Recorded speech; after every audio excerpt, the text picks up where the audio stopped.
Okay, so then welcome back to this colloquium. Welcome to this colloquium prepared in the framework of Physics for Development. This is a program organized by the Forum on International Physics, the FIP, so at the American Physical Society.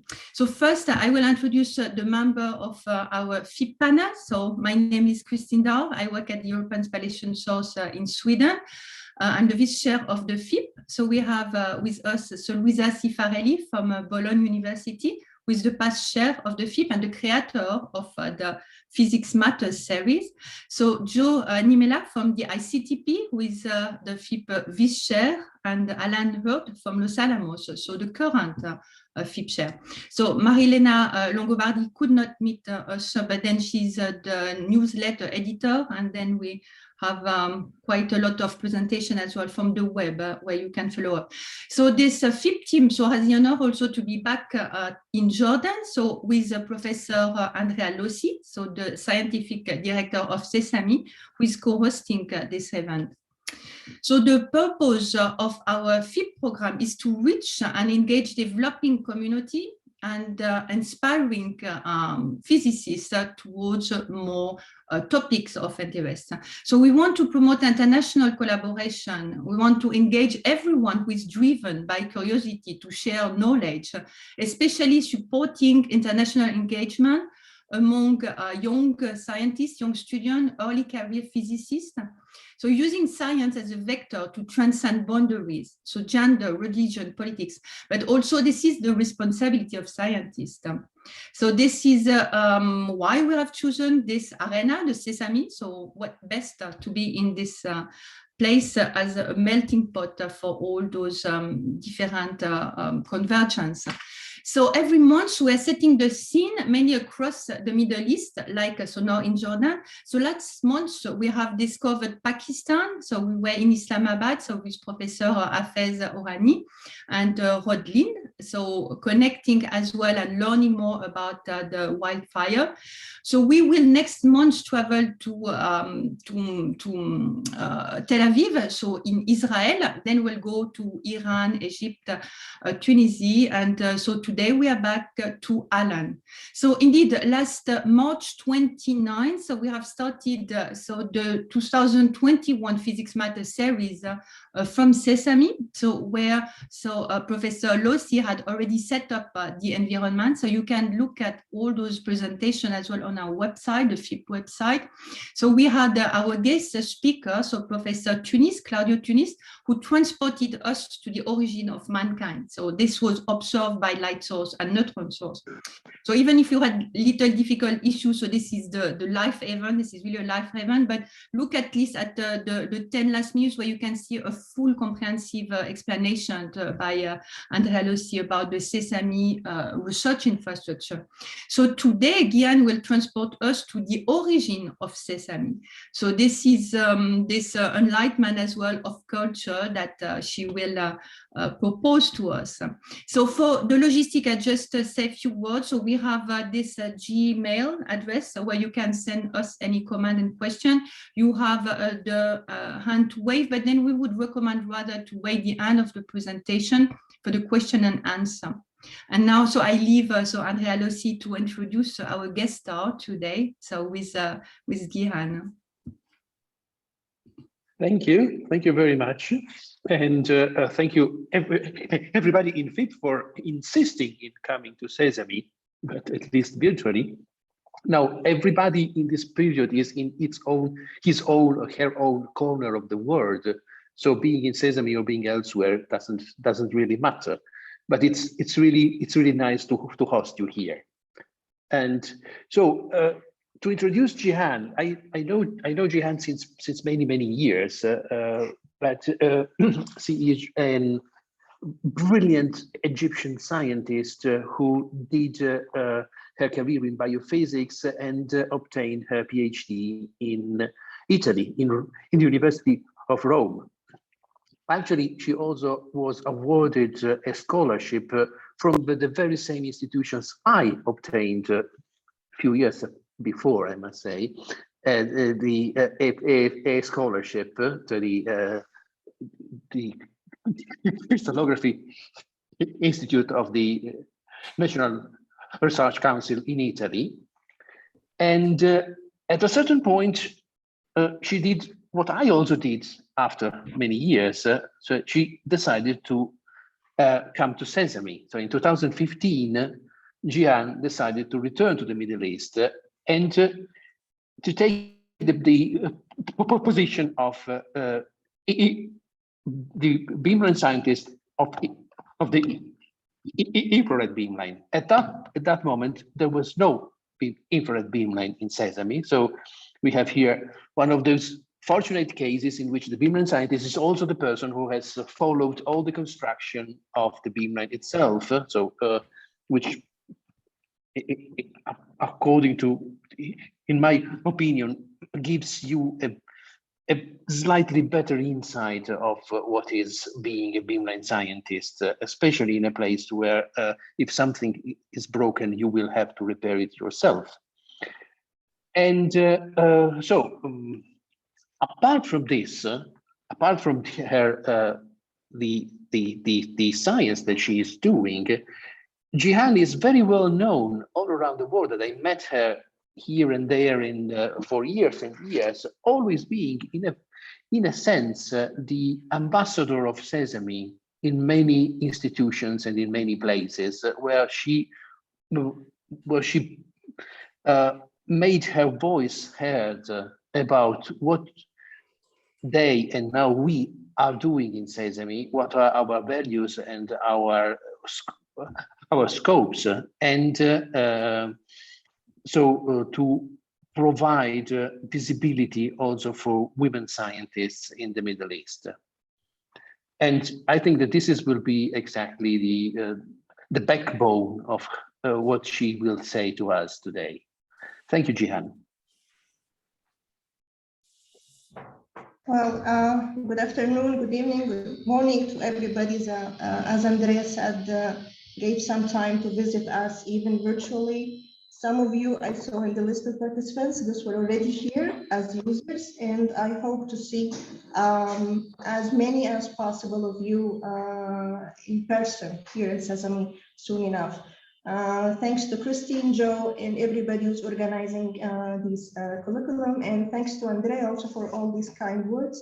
I may invite you for a coffee later, or you invite me, since I'm that good.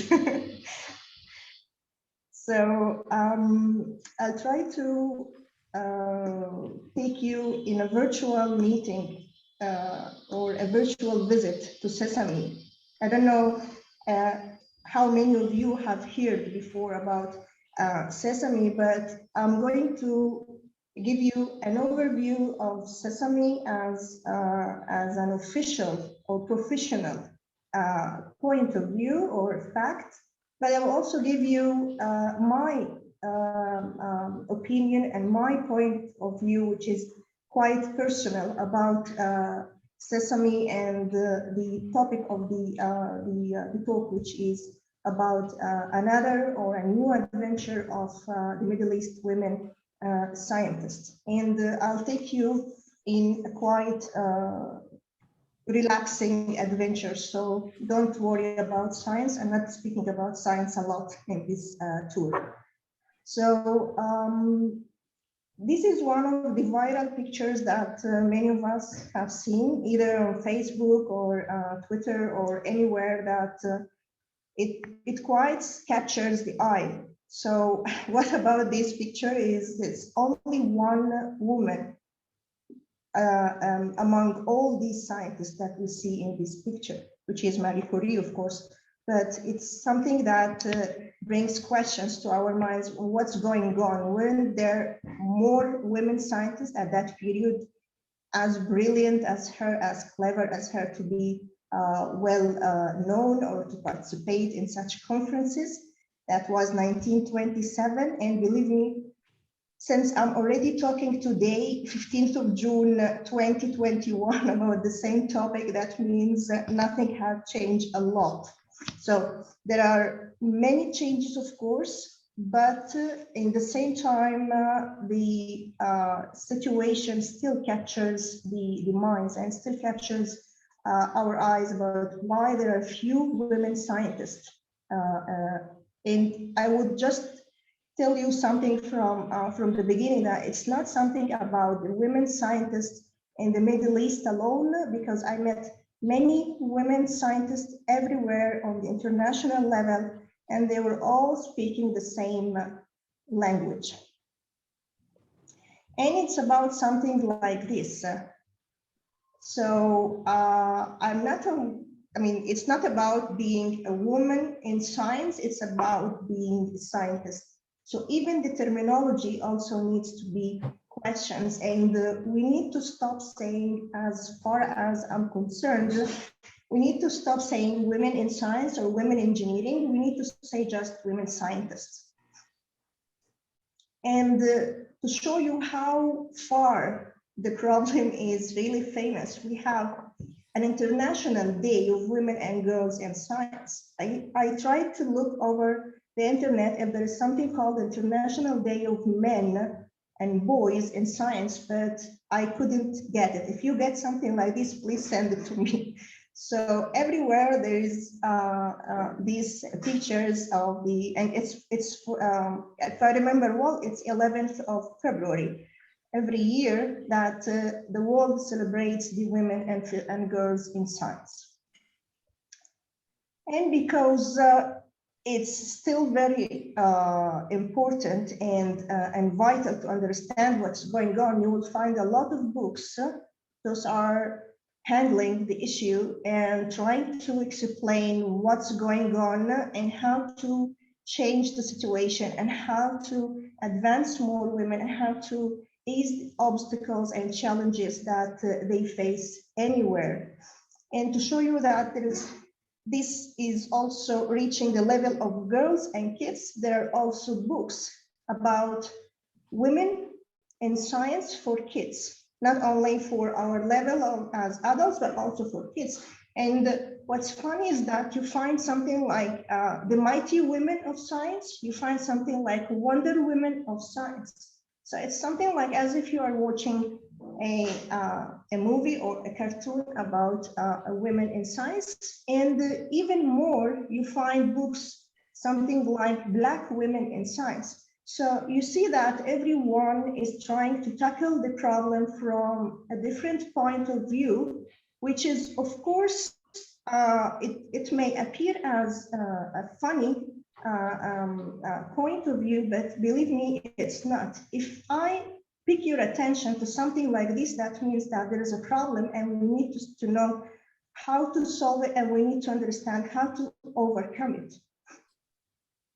And you find also not only books, you'll find also different statistics on the underrepresentation of women in the scientific career. And I'm not only speaking about physics or biology or chemistry, I'm speaking in general for science or engineering, for different fields and disciplines. And for us, when you come to speak about the Middle East women, not only you speak about the women scientists, you will find many opinions and many books, even those I'm showing here in the slide. Those are some of many that are tackling the problems of the women in the Middle East as general living. So they are speaking about women in the Muslim world, the voices of women, those are heard or unheard, the civil society and its relation with women. And you will see something that's also coming to be, for some people it's funny, but still it's a problem that you find books about daring to drive. So even a normal and natural activity like driving is for some people a very strange activity to speak about and to go and make a book about driving. And you'll see pictures also like this. So the situation is really changing, and there are many stereotypes about women in the Middle East that they need to be changed, because as far as I know, as far as I speak with different people from all over the world, there's also the stereotype of the victim women, that they cannot do anything. They have to always have someone to guide them to do whatever they want and so on. So I found this picture posted by Saudi girls. They write this: what do you know about women in Saudi Arabia? Of course, what you know is what you get from the media, from the news, from the social media, Facebook or whatever. But in order to know what's going on really, you need to find a way to show you the other side of the truth. And you need also to change perspectives. You need to know that what can be a boat for you is a land for me. And what is not deep for you, it's deep for me. So these kind of challenges and obstacles for women in science or women scientists are a kind of complementary principle. So what can be very easy for a woman scientist in the United States or in Europe is really impossible for someone in the Middle East. And I would say also sometimes that it could be the opposite, but from other perspectives. And you just imagine that this is the region that many women scientists, those we are targeting, they are living in. I'm sure that everybody can see these kind of pictures frequently on the TV, for the news and whatever. For some people, it can be just an hour or 5 minutes to follow up the news, but for some people, this is the life. And I cannot imagine that if I see something like this, I can go easily to university or to work and do science. So this is really a challenge for some of us. It's not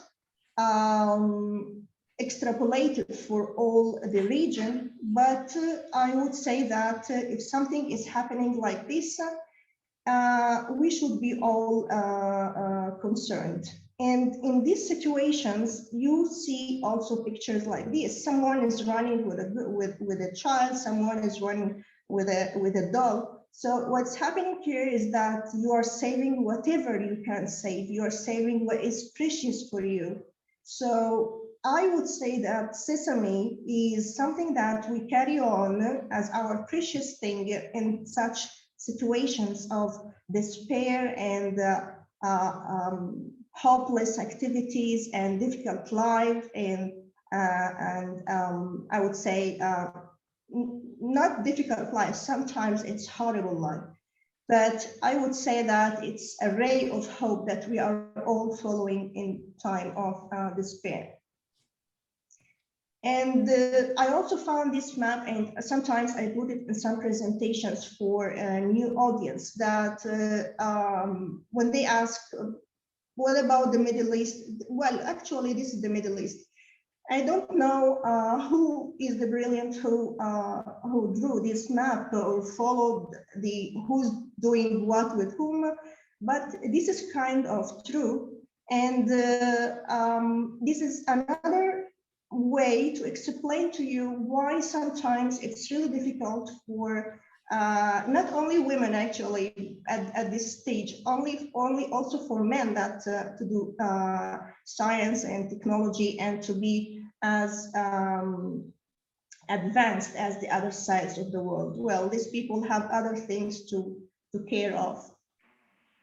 And you also find lots of books about the Middle East and the missing piece, I would say here, that this is the magic word in our region. Everybody wants to know what's going on, how to find peace, how to approach different diplomatic or political agreements to ensure it. But we are all here scientists and engineers, technicians, administrators, and we are not politicians or diplomats to find a solution for establishing the peace in the Middle East. But what we are doing, as you will see later in the slides, that we are trying somehow to do our best to do a certain type of peace. whatever is called. Some people call it science for peace, some people call it peace for science. And actually, on our daily life here, we don't care about the terminology. What we are caring of is to do experiments. And this is, you will see later on. This is one of the very early published articles about SESAME. And the question was, can a recycled synchrotron become an oasis of peace in the Middle East? So this is a very important question, because based on this question, the development of SESAME proceeded. And this is another important note also, that a synchrotron from the Cold War era, that divided Berlin now makes its home in Jordan, fostering cooperation from scientists in the Middle East. So these two things are actually two important pillars. Those shaped the destiny of SESAME. SESAME, as maybe some of you know, was based on a diplomatic science approach, which is sometimes it doesn't work, if not all the time it doesn't work. And what has to be done is to find a way to excellent science that is the driving force. And as many of you know, maybe, that SESAME is modeled on CERN, which is building peace, but through scientific collaborations. And CERN was established in 1954, but after the world wars between the countries in Europe. And the two important factors that shaped CERN that are that physicists realized that no European country alone could compete to establish a facility such as CERN. And the second point is that there was a group of cited diplomats and scientific administrators. Those contributed a lot to build bridges between these nations together through science. For CERN, we obviously see that it worked scientifically and more. But if you try to compare CERN and SESAME, in Europe, the war is over. You don't see these pictures as I showed you a while ago. But in the Middle East, it's not. So it's always possible to have these kind of wars and conflicts. So it's not a really encouraging moment for science, but we did it. And the other technical point, if you compare SESAME and CERN, is that SESAME machine is smaller, but the difficulties are much larger.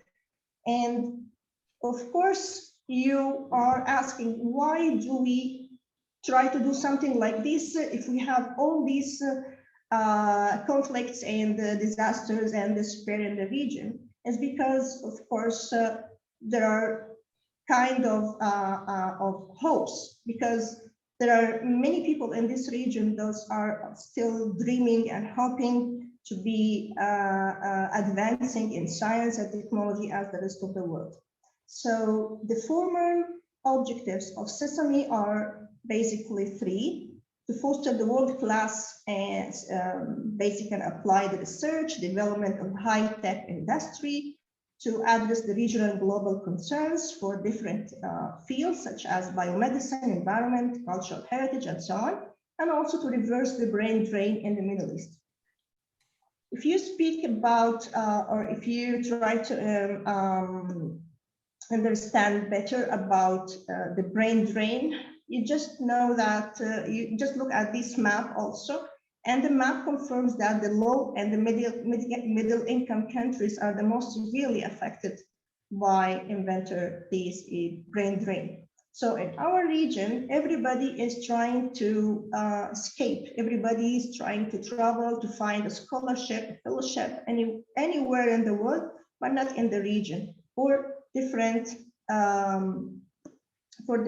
reasons, of course. And again, you see also books about how to bring the diasporas, either African diasporas, in Mediterranean diasporas. I also know some European diasporas everywhere. And the point is that you have to attract them somewhere, somehow, in order to bring them back to the region. Otherwise, the region is continuously evacuated. So SESAME was and still our oasis. We call it our oasis. Some people call it oasis of peace, but we call it our home. So in reality, it's a symbol of cooperation, solidarity, and peace.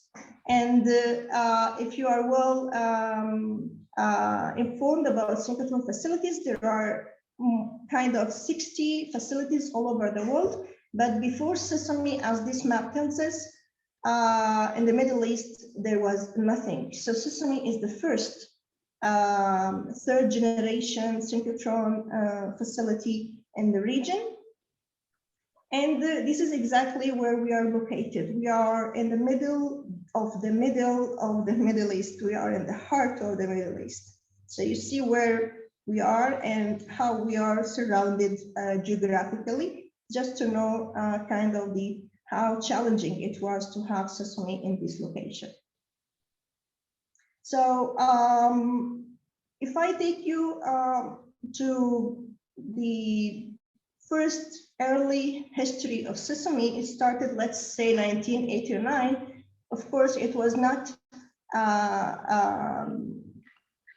said that we want to have SESAME in Jordan, but Abdul Salam, the famous Pakistani physicist and Nobel laureate, had a long vision about having such a facility in the developing countries. And he had his vision that something that is relating to a long-term nature of science and technology. So you don't have it in a week or a month or a year or a 10-year.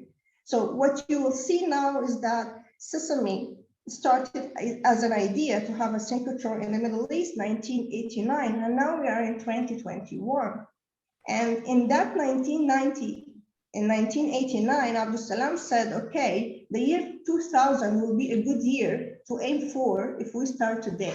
So he gave a lot of time because he knows how difficult to have or to establish a facility like this in the developing countries.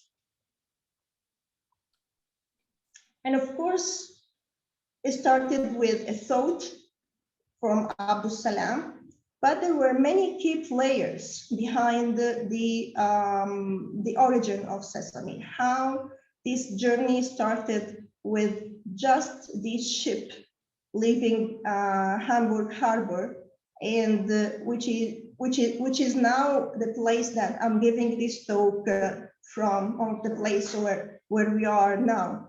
So I would say that among the pioneers, but men pioneers, there were Voss from Daisy, Herman Winnick, and from SLAC, Herwig Schopper, whom was the first president of the first council of SESAME, Sergio Fubini, and this is the kickoff meeting that was in Egypt at that time, just to start discussing how possible it could happen to dismantle or to transfer a BESI 1 that was the old synchrotron in Germany to have it in the Middle East. So this is a quick history or a brief history of SESAME, that as you see that it's something started in 1997, where they thought to transfer the old machine of BESI 1 to the Middle East. But then after a lot of discussion here and there, workshops, gathering communities together, talking to diplomats, talking to the UNESCO, presidents of the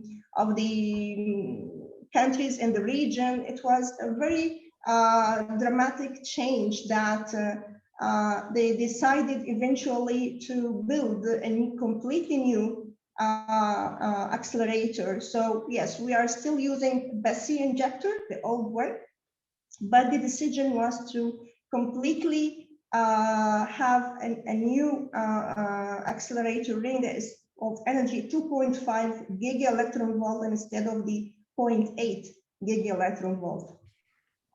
And at that time, they were kind of optimistic that said, okay, the first experiments will start in 2015, assuming funding for the storage ring, the beamlines is secured.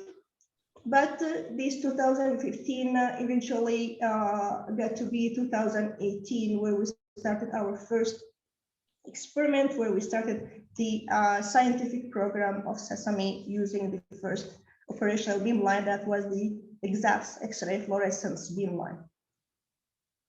This was a historical letter for a proposal to have the synchrotron radiation source in the Middle East. And you'll see here a lot of researchers, scientists from the region, from everywhere in the region. You see, not only from the region, but also from others. You see from Egypt, Cyprus, Turkey, United States, France. I cannot read all of them, but that was in 1999. And the conceptual design for the upgrade to 2 giga-electron volt was in 2002, which was followed again after lots of discussions to upgrade SESAME to the final agreed on energy that is 2.5 giga-electron volt, that is 2003, which is the same energy that we reached eventually and the one that we are working with now. So yes, can this synchrotron that divided Berlin be established in the Middle East based on cooperation from scientists? Yes, that was SESAME in 2002. Some boxes dismantled on Bessie 1 in Germany, but this is SESAME now, 2021. And again, to elaborate more about our unique cooperation in the region and why it's considered why it's considered a symbol for peace or science for peace. You just look at this map, and these are the SESAME members currently. Those are 8 members: Cyprus, Egypt, Iran, Israel, Jordan, Pakistan, Palestine, and Turkey. And if you are well informed of the political conflicts, you easily capture some real problems in these 8 members. But we are trying to, as I said, to overcome these difficulties. And as I said also, we are not diplomats. We leave the diplomats and the politicians and the presidents. They do whatever they want. They are well capable to do their business, but we are also doing our business in our own way, and it's science. And it's experiments that you will see by the end of these slides. SESAME has also observer countries. Those are listed here. Among them, the European Union, France, Germany, Greece, Italy, Japan. I don't want to miss any, but you can find all of them if you search for that. And why we are having this kind of involvement? Actually, the answer is because we are all involved on this earth. Nobody can live alone, and nobody can work alone, and it's a matter of survival sometimes to have to deal with the others, even if you don't personally like, but somehow we're all involved in the same circle. And something else is that science diplomacy works better with the most challenging relationships. So yes, people are calling us an example of science diplomacy, a brilliant example of science diplomacy. But again, there are levels. Where do we do this terminology like science diplomacy? Because if I'm having a user here working on a biomedicine or cultural heritage, there's nothing can be defined clearly as science diplomacy. But what we are doing is right science diplomacy, even if we don't have the tags on our foreheads that we are science diplomats. And as I said earlier, also that science diplomacy does not work without a true and real scientific exchange. So we cannot spend the time just talking about let's be good together, I like you, you like me, and that's it. No, we need to move forward with kind of success. And to do this, we have to have a scientific exchange together. So this is a kind of a picture that I got during the first onset of the COVID-19, that all the world was affected and all the world was trying to find a solution together. Nobody looked at the flags, nobody looked at the nationalities, nobody looked at who's doing this vaccine for who. I don't know who prepared the vaccine that they took. But as I said, we are all involved, and somehow with science, there are no tags, there are no borders, there are no maps. These are just maps to show you the situation, but it's not a map to follow. And this is a map as the politicians see it, which again, for the politicians and diplomats, it's of course, they have to care about the borders. But for us as scientists, as engineers, as technicians, we don't really care sometimes whom I'm working with, as far as there are, how to say, credibility and honesty. So, okay, we work together as long as everything is about science and research. And science in anywhere, in any such synchrotron facility, which is a perfect place for science communication, if you want to say, or science diplomacy, is based on common purpose and common values. And these are some examples of synchrotron facilities everywhere, where you go there, you just do your experiment, but you don't ask about the nationality of the people that are working there. And it's the same for us. So nobody is actually caring about this. Of course, everyone has personal point of view, but once you put your feet in this place, you implicitly or explicitly know that these are not the rules, but this is the common way of working here. This is the common values of working here. No rejection, but full acceptance in accomplishing a scientific experiment together. And the nice thing is that not only we succeeded as a synchrotron facility in the region and the neighboring countries, but also we are becoming a role model for others. If I recall well, maybe Andrea can correct me, last December, SESAME signed MOU with the African Light Source Foundation. So we are, right? So. Unmute, yes, it's correct. At the end of November. November. Just before the African Light Source meeting. Yeah. Thank you. So this is a nice way also to show that we also received technology and we learned the lesson from other people, from other experts. But it's also nice to be a model for others. Those are still lacking this technology in their region. If you look at again to the map of synchrotrons, you will find out that in whole Africa, there is nothing. There is not even a single facility.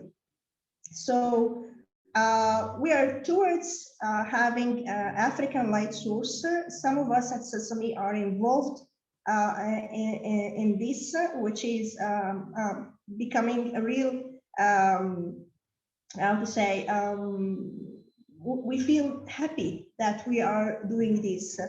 And who knows when we will have the African light source ready, but we hope soon. At least we are doing our best together.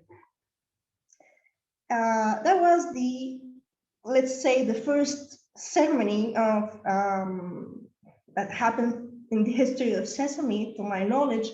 That was the groundbreaking ceremony, and it was 2003. First, long time ago. And that is in 2017. So it took almost 14 or 15 years to have the inauguration, the official opening of ceremony. So from the groundbreaking ceremony to the inauguration ceremony, it took something like 15 years. So I would say that, again, it's because of difficult times in the region. It's because of lacking of funding sometimes, different challenges, or technical or financial or regional, but in any way, we did it in 2017. And I like to add to this picture Sergio Fubini and Vos and Abu Salam. Okay, they are not here in 2017, they left us before, but at least their spirit are going on with us. I think it will be going on till the end. They started it, and I'm sure that they would be very happy seeing that the seed grown up to be a unique facility in the region. We were even more greedy. So in 2019, SESAME is announced as the first world large accelerator complex to be fully powered by renewable energy. And that was a kind, generous support from the European Union. Of course, there was a lot of external support for SESAME from the countries. Those are listed as observers. And observer here is not a kind of political or diplomatic terminology, but more about advices, equipments, or cash for equipment, providing training for our community, organizing workshops, schools, whatever. And this is just some of whatever I could collect about the supporters, I would call, of SESAME. Those are, some of them are already well-established synchrotron light sources. And you will see that each synchrotron promised SESAME something and did it.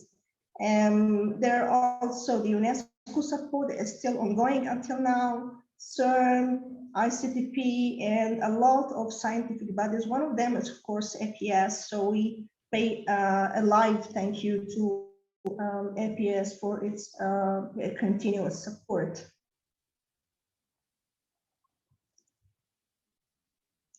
I take you to a quick journey to SESAME. I started with a drawing like this.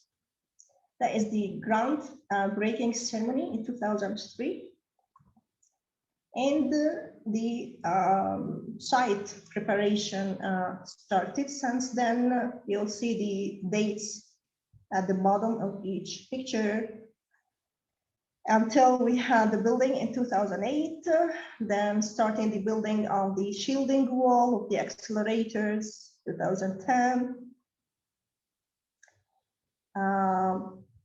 So it was very rewarding to see that something is coming to life. So from just an idea, I thought to something that you see, you come in and see. Until 2013, there is a very famous accident that happened when the when there was a snowstorm in the region, and people, when they try to explain it, they just say that it snowed in Jordan, but it also snowed in Cairo. And this is to show that, oh, that was a real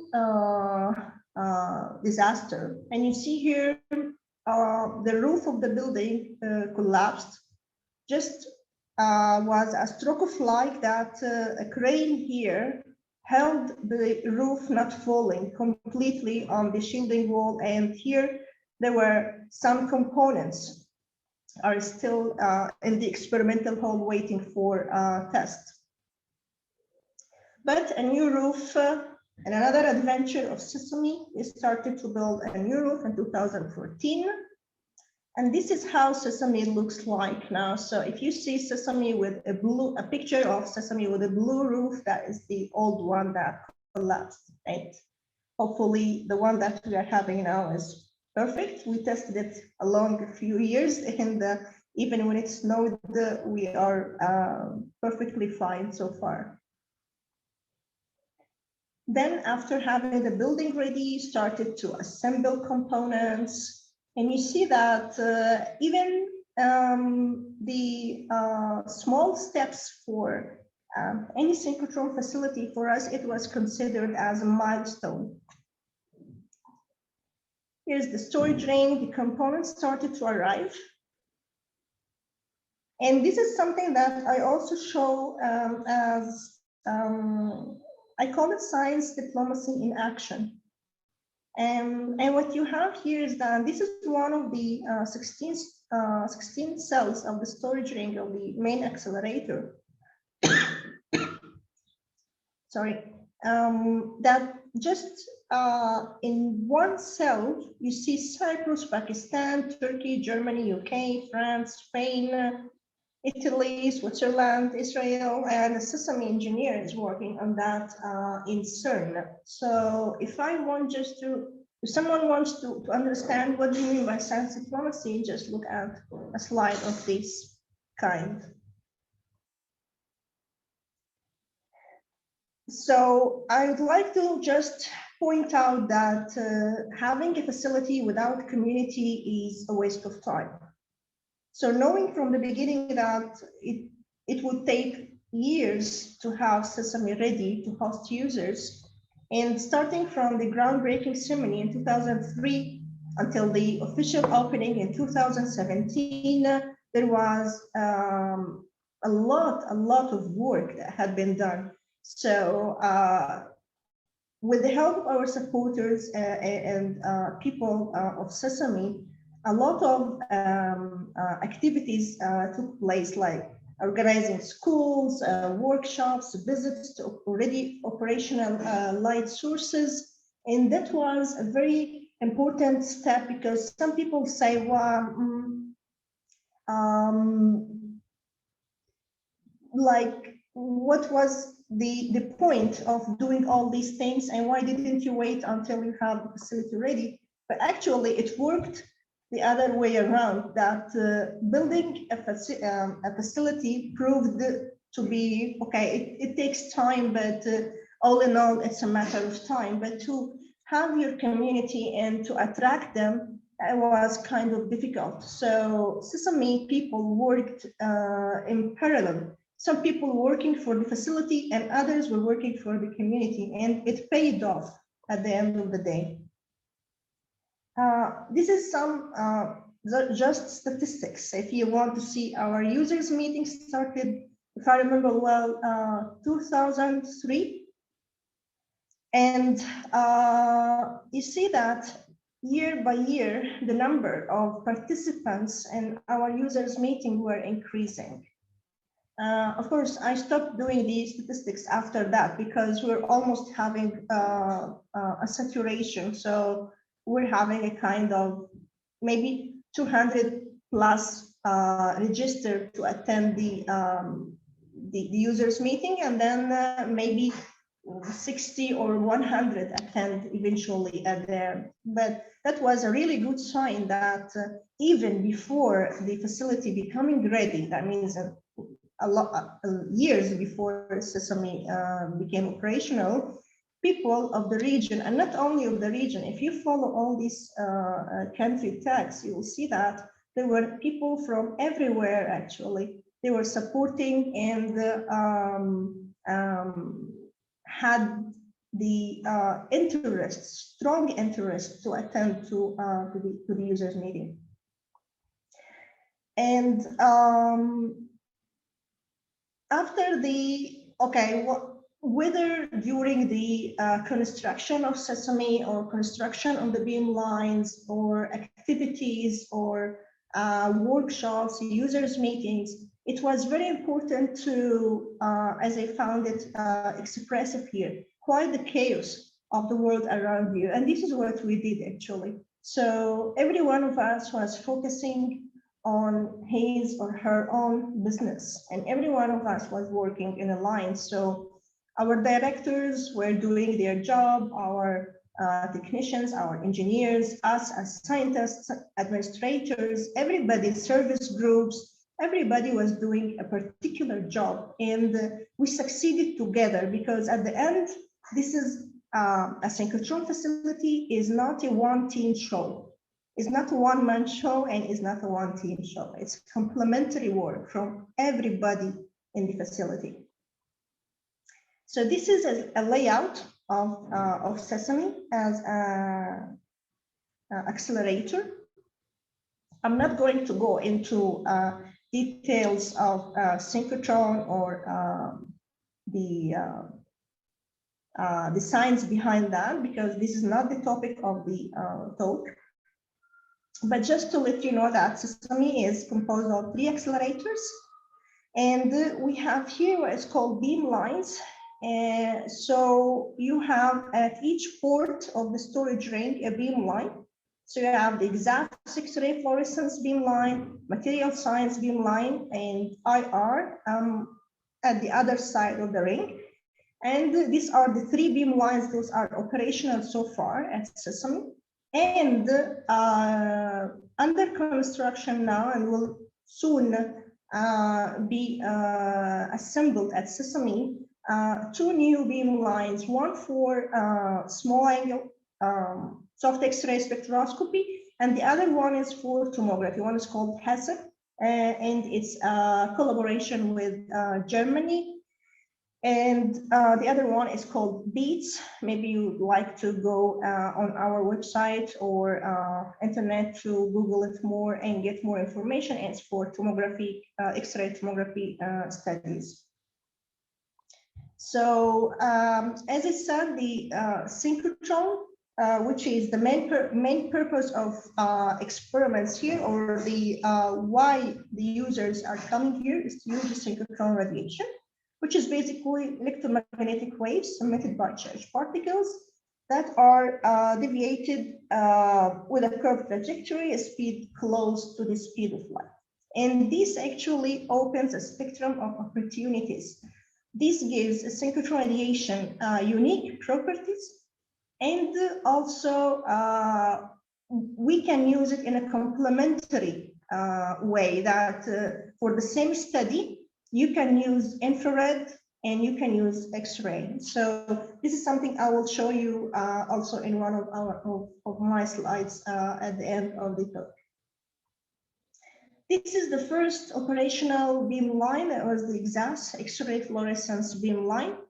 And the first light of this beam line was in 2017. And the first scientific program started 2018. And here you see my colleague, the senior beamline scientist, Masoud Harfouch. That was one of our, I wouldn't call it a milestone, because the word milestone is really, really small for this step. To have the first light from the first beamline operational at SESAME after all these years was a I don't know how to, I don't know, I don't find the word so far, but for sure it's not just a milestone. The second one was the infrared beam line, the one that I'm responsible of, and that came after in 2018. And the last one came in 2019, which is the material science beamline. And the responsible of it is my colleague, Mahmoud Abdul Latif. So, so far, as I said, these are the three operational beam lines at SESAME, and we are dealing with a wide range of applications. And as far as I know, in this field, it's called demand. So we're working with our users' demands. So they apply with proposals or projects that they want to perform, each in his or her own field of expertise. And we are trying to help them conducting the experiments as far as it goes. So you remember I showed this slide in the beginning that these are the objectives of SESAME to foster the world-class basic and applied research, to address regional and global concerns, and to reverse the brain drain. But I would like to give you also my personal point of view about why do we need SESAME in our region from the perspective of us as scientists in the region, and also not the scientists working at SESAME, but scientists all in all, also our users' point of view, because it's ours and it's our home. Of course, you can apply with a proposal or a project to conduct in any synchrotron facility, because again, it's something that's related to the techniques, to the scientific requirements, and so on. So it's something that is related somehow to the experiment. But if you have it ready at your step, so I think you are, you deserve to be one of those using the facility. And because we are the right people to realize our needs. I always say this, we seek help, but we also do our homework. SESAME wouldn't go live or wouldn't be becoming SESAME without the help of many, many people, many experts, many supporters, many advisors. But if we weren't here, and I'm putting now myself with everybody that was here before me years ago, this place also wouldn't be this encouraging to keep going on. Our advisors or experts wouldn't keep on working with people. Those don't care. But because we care, everything came into place. Because there are traditional constraints, and this is something that I passed by while working with some users, when we chat, when we talk in the users meetings, or when we talk in the time of experiments. There are still traditional constraints that prevent basically the women scientists of the region to go abroad, to travel, and to work on the experiments or the project or whatever they are looking for, and they cannot object such constraints. And again, going back to the reverse brain drain, this is because we are tired of wandering everywhere. Okay, it's nice to keep visiting places, to go everywhere, just having a look, doing an experiment, coming back, but at the end of the day, you want to come back to your region, you want to come back to your country. And this is why myself and some of my colleagues here did actually, they came back. We're all in Europe. Look at Andrea, for example, he's here now, one of I see now. Mahmoud, Masoud, all these people, I don't remember who else, because Gianluca, who's the responsible of the tomography beamline. So all these people are going around for science. It's not important where you do it, but we, since we are from the region, we we like to come here. We want to be here. If not, we need. And peace, okay, everybody's talking about peace, but everybody has a different meaning for this word. And I leave it open. Everybody knows what his or her peace means to follow up. I start with the pioneers of SESAME, but I'm going to show now is I spoke about the pioneer of SESAME, but I spoke only about men. And now I'm going to speak about if there was a pioneer woman in SESAME. And I came across two examples. Those I know one of them personally, but the other one, Ada, I don't know. I didn't meet her personally. I hope so. And of course, I start with Ada Younaf, the Nobel Prize laureate in chemistry in 2009. And here you see Ada in one of the SESAME users meetings. That was the 8th annual users meeting that took place in Jordan 2009. And these are a group of Iranian students. And what was important here is her science and her scientific advice to them in the field of protein crystallography. And these are some letters, those I came across also from someone recently, that these are a fax cover for a seminar that was held in 1998. It was on the experimental techniques in high energy and sync radiation.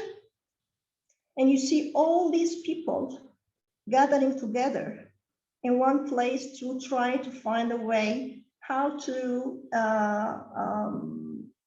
establish a facility like SESAME in the Middle East. That was in Torino, but there is also this letter from Ada to the Synchrotron Radiation Committee of the Israeli Academy. So as far as it's clear that there were pioneer men scientists, I want to drop men and women, but unfortunately I have to, because this is the topic of the talk, but I have to. But on the same side, on parallel to this, there was also Ada letter to encourage her government to participate and to promote having the establishment of facility like SESAME, which is basically started by, as I said, dismantling Bessie 1 and having it here. And also another, I met Zahra Sars a lot, through whom she was and still a key driver for SESAME. Zahra was the chair of our scientific advisory committee for years, and also recently, like 2019, she was awarded SSS award for science diplomacy. And I passed by her, one of her inspiring quotes also that says actually this, keep calm, keep trying, and keep your work standards high. If you have a goal in mind, you don't always get there on a straight path. Ask yourself, would you run a marathon if no one is watching? That was actually a kind of inspiring a lot for someone who's working at SESAME. But guess what? If you go back to the some of her interviews, and if you meet her in person, you will find that Zahra was one of the very skeptical, one of the most skeptical people about having SESAME now. And you will see that she wrote this. She said this. Firstly, I didn't believe that there were enough people doing synchrotron science in the region who was going to use it. And secondly, I thought SESAME would use second-hand instruments from other synchrotrons and therefore be unsuitable for doing high-quality research. But Zahra, after that, with the trials of many people to convince her, and what she eventually saw of SESAME, she said this: now I'm a convert, and converts are the best advocates. So Zahra is now, or she was also for years, a brilliant ambassador of SESAME, after being one of the most skeptical people about it. So is it easy to be a pioneer, but a woman pioneer in our region? I'll show you now some examples, because we always have these statistics that yes, in the pyramid of scientific career of women, whenever you go up, the number gets less. But I'll show you now some examples. I start with a generous agreement with the ICTP, the International Center for Theoretical Physics of Abdus Salam, that we had an agreement with the ICTP, with the infrared lab that I was following on. And the ICTP was giving us equipment plus 3 to 6 months fellowships at the IR beamline, or the IR laboratory, years before it became a beamline, actually. So we're having only the conventional spectrometer microscope without synchrotron radiation. For this, the first 2 women students, those came to SESAME, were Palestinian girls. And each of them was working on biomedical applications. And when this succeeded, it was repeated again, and with 2 other Palestinian students from Gaza, and one was working on the water pollution, the other one was working on soil pollution. And if you try to do some statistics to our male-female users, you have this percentage for 2018. And this is for 2019. This is for my beamline. Of course, I don't know about the other beamlines, but I have more women attraction than others, maybe, I don't know. So I'll give you some highlights quickly about our brilliant women scientists, those conducted their research at SESAME. This is one of the studies that was on a disease, that's the preeclampsia disease, and the study was identifying the pathogenesis of this disease. The 2 users were or are from Jordan, and that was a very successful experiment, and it was published recently in an international journal. The success also on this study led us to continue doing another collaboration. Again, 2 users from Jordan, but they're working on diabetic foot disease. So again, this is a biomedicine application. And here is a recognition. One of these users, Dr. Lina Dahabiya, she was awarded the L'Oreal Women in Science prize this year, if I remember well, maybe 6 months ago or 5 months ago. So this is a very nice step. And if you read here that she was awarded this prize because of her work on the bioanalysis and pharmaceutical analysis, plasma drop, to empower the diagnosis of the preeclampsia, which is the study that we performed at SESAME.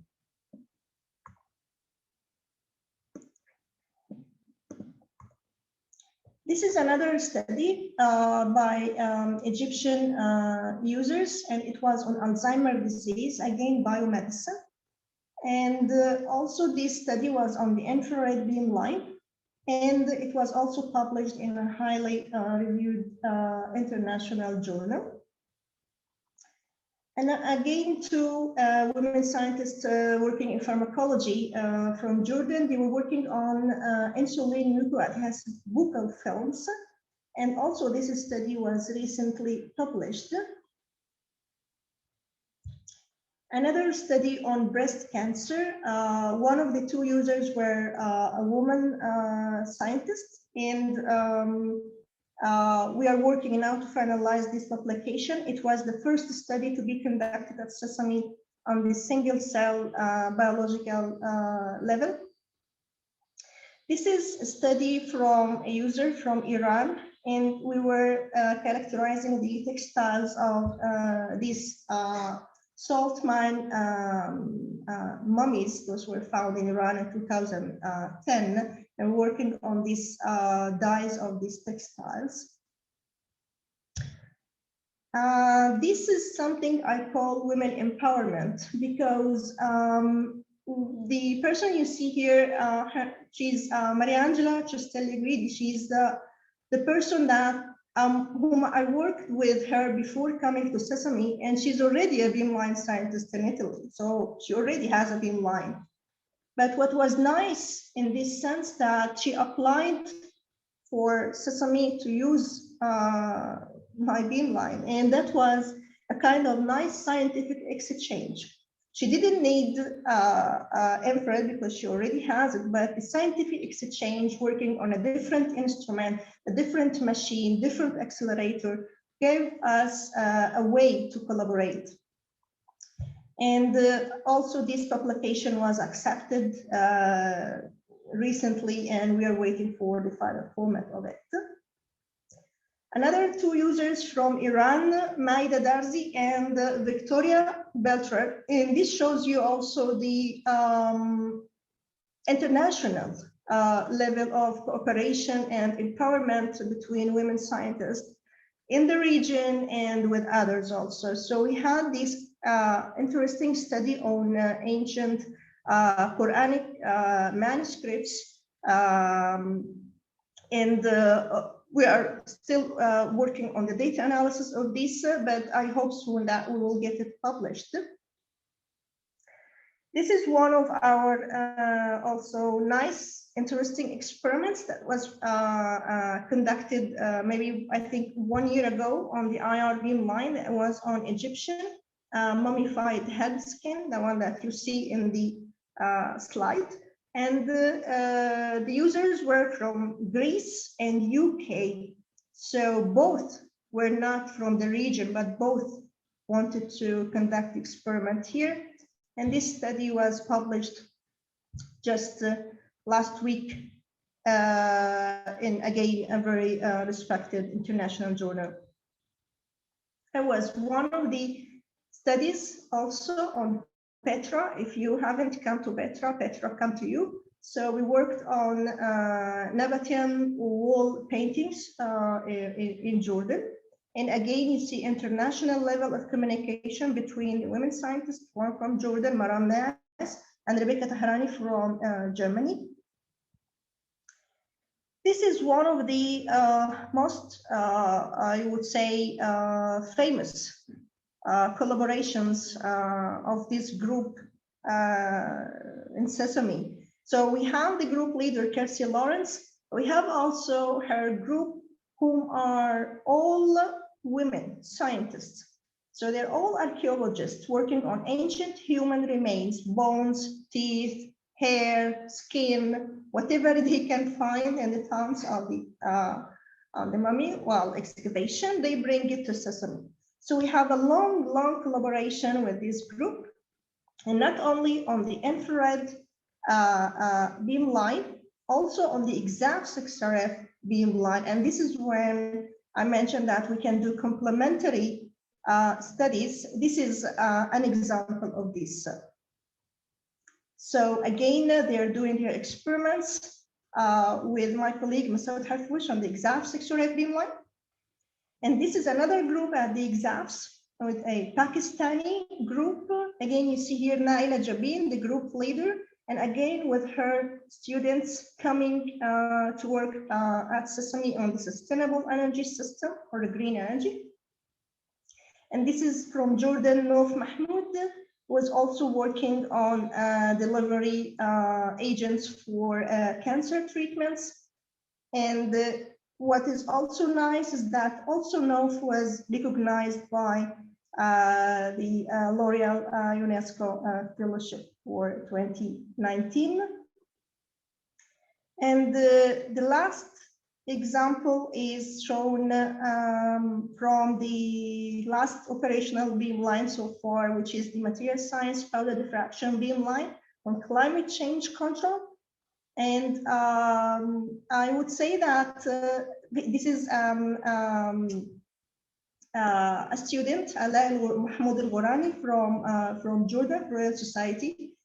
And I wouldn't say that I showed everything that happened here, but I showed you some highlights of what women scientists in the region or from other regions, or also from Europe, where they already have the advanced facilities, how they empower each other, how they cooperate together and moving towards one goal. I would just ask you for something that this is an initiative that is called Trust Science. And I'd like to ask whoever is attending this call, is talk, is to pledge to trust science. And it's something that we can all do all the time. Finally, I'd like to share with you this news also, a recognition, okay, for what I'm doing, maybe, I don't know yet. So I was also nominated for Eureka Prize, and the ceremony should be in next November. And what's nice here is that 2 women and 2 men are sharing the same prize. So eventually we have a 50-50% of recognition. So I end with this. I thank you all, and this is the magic word that I eventually got to know after all these years, or working alone, or working in Europe, or working here, that every woman scientist should keep dreaming and should try whatever she can do, and maybe yeah, maybe I don't know, maybe Nobel Prize is the ceiling that anyone is looking for, but maybe there's something more. Thank you so much.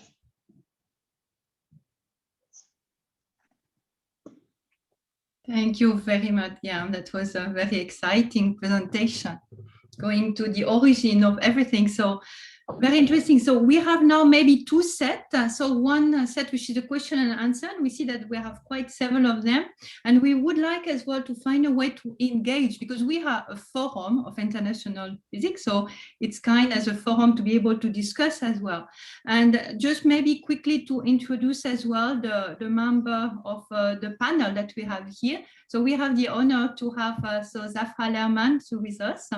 So with her foundation that she will describe, I think it will be a very important aspect to underline the word peace. So SESAME for peace that you were mentioning about, and also all the support. So with Adayona, so she couldn't make it today, but indeed the archive that she was sending while we were preparing another seminar. So open, and then she said that she was really welcoming us to be able to use them. So, and I think that Zafra has been working as well with her quite intensively, so it's really nice. And we have as well, so Bernard Amadei from the Engineer Without Borders, so who is joining us so from America, but I mean being French as well, and working a lot with the Middle East. So same way there, so we connect all the different continents, so he can as well bring as well some input and help potentially with the question and answer. So that's how we could build up as well of that. And then we have as well, so Ghaleb Natour, so from Jülich, and he can explain also from your point of view as well how important education is, and how you already have some possibility as well for supporting Palestinian students as well with the SESAME.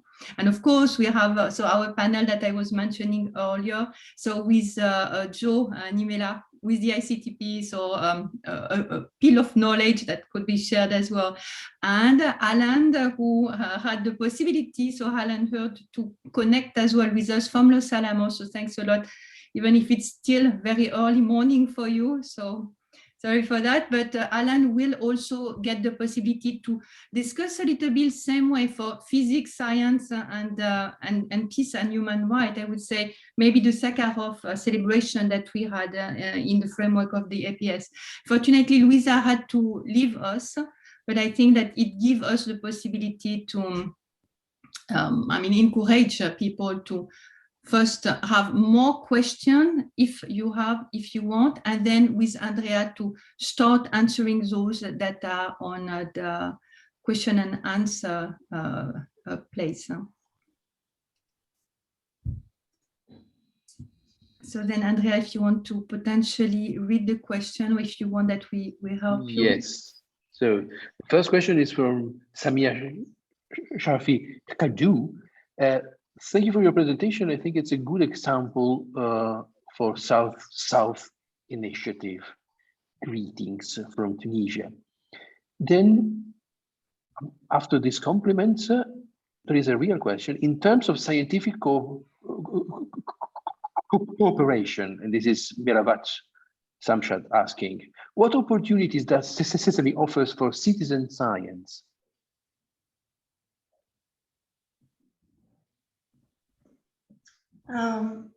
I don't understand what does it mean, the citizen science. It's out of my. Is the participant still here? They cannot speak, unfortunately. Maybe can explain in the chat again on the question and answers Q&A. Do you have access to the question and answer? Maybe. I'm not sure because I was reading another one. So Andrea, yeah. So the question from Samia is just a presentation about greeting from Tunisia. Then from Miwa Shahar. Yeah, Miwa also asked again the same thing, more or less. Does SESAME offer some opportunity for high school students to be involved in research project work? So maybe I can start elaborating on this. So we are very young and very few in this moment yet, and COVID is not exactly the environment in which it makes it particularly easy to initiate outreach programs for the citizenship. For citizens to come and visit. I mean, the place I come from, Electra synchrotron radiation source, has had some 10,000 visitors per year. So it was, and it would be nice to start such a project also here. It's a bit more complicated because we are a bit far away from the capital. So it has some logistical aspect that has to be solved, but for sure, this the wow effect that you get entering a structure like this is something that can be remembered. And high school students, I feel myself personally responsible of some students coming and having a stage at Electra, and after that, unfortunately for them, fortunately they decided to go for physics after that. So it is possible. These kind of environments are so multifaceted that they can host these kind of things quite easily. They are very apt because you can have experiences in electronics, in physics, in chemistry, in art, and in archaeology. But these kind of things, I think, need to be done in person in order to really stick. So we still have to wait a bit for that. Then the next question is, thank you, Dr. Gihan, for such an insightful presentation. Please, do you have additional details on how to attract Middle East or African women scientists for brain gain? This is Niemela asking. Well, thank you so much for attending and for finding it insightful. I hope that you can join us soon. I would say that the opportunity doesn't go for you. You have to look for opportunity. So if you keep looking around at maybe, I don't know, at SESAME or African, for the African scientists, SESAME is an international facility. And as I said, we are trying to move forward with establishing the African light source, but who knows how many years this will take. If SESAME took all these years, we don't know yet about the African light source establishment. But until then, I would tell you, try to target SESAME, for example, or other synchrotron facilities. Everything is working in a democratic way. So if you have a good scientific case, a good study, then you can apply for what we call for proposals. For example, our is going on in September, if I remember well. If this is the last decision at our side, that you can apply with your case. I don't know what's your field of expertise, but as I showed, synchrotron facilities are open for a wide and diverse disciplines. So it's just about how you tailor your experiment, and that's it. And what's nice is also SESAME is trying, as other facilities, and also with the help of our supporters, either other synchrotron facilities or other scientific bodies, to ease the financial burdens for our users. So it depends, of course, on the case of each case, but we try to ease the travel expenses.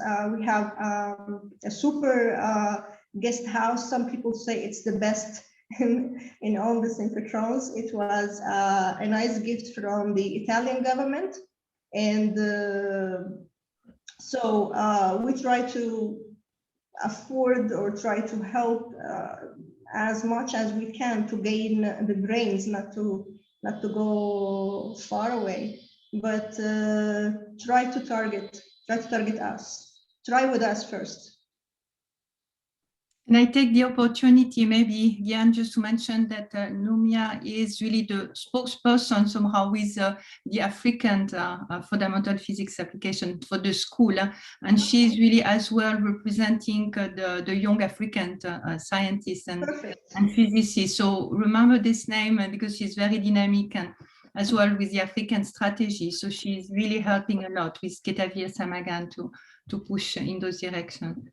Perfect. Please send me an email also, and maybe we find a way to collaborate. Yeah, we're trying indeed to engage as well with the African light source, the different neutron source, African light source. With the African school, we had as well different online courses that could be as well a reference. So I think this connection to the African light source that you mentioned is a good one. Like the CIST, actually, maybe we didn't mention on that, but with the Iranian, not the Iranian, but the Balkan project as well. That's quite an interesting connection as well. The same. Okay, then we have Laura Manenti, who is asking, among all projects you have seen recently, what is the most exciting field at SESAME right now?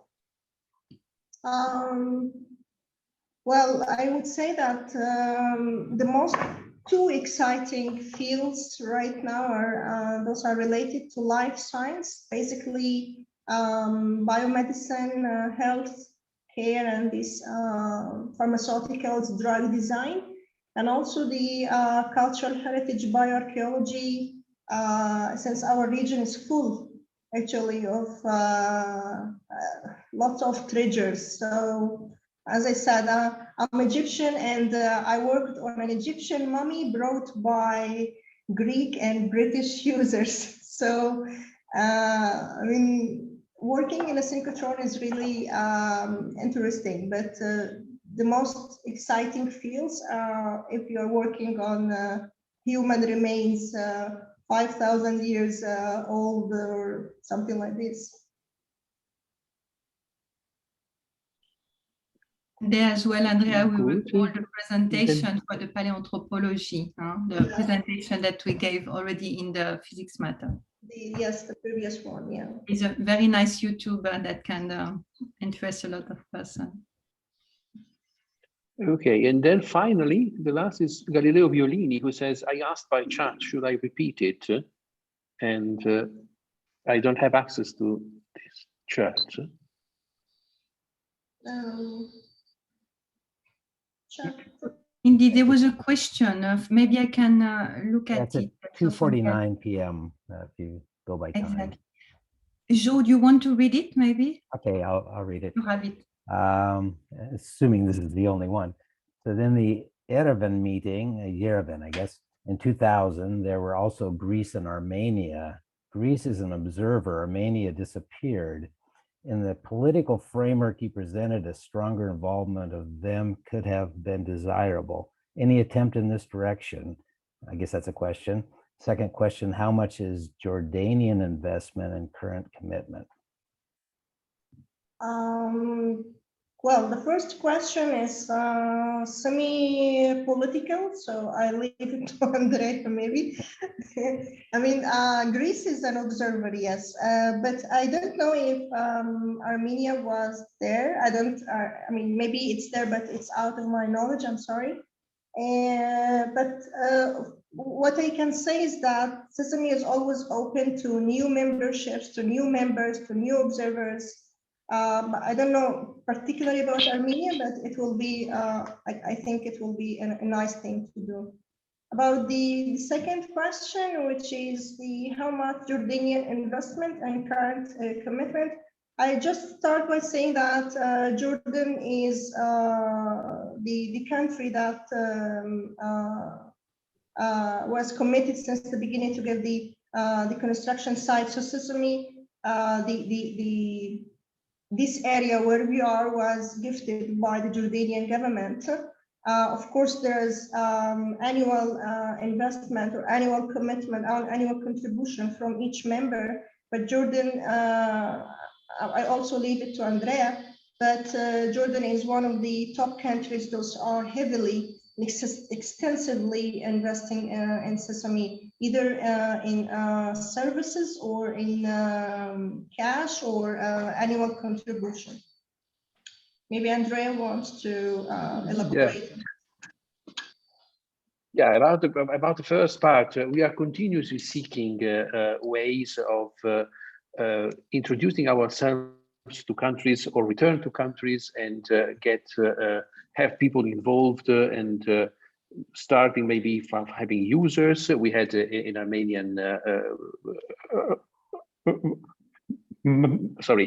machine physicist until a few months ago. And so all countries are more than welcome to enter both the premises physically and the roster of members, associate members, and observers of SESAME. And it is true that if you sum up all the contributions given also as the ground in which we are staying now, most probably Jordan has been until now the largest contributor to SESAME.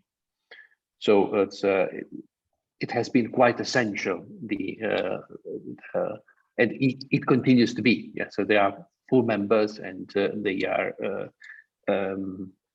involved in the yearly quota as all the other members.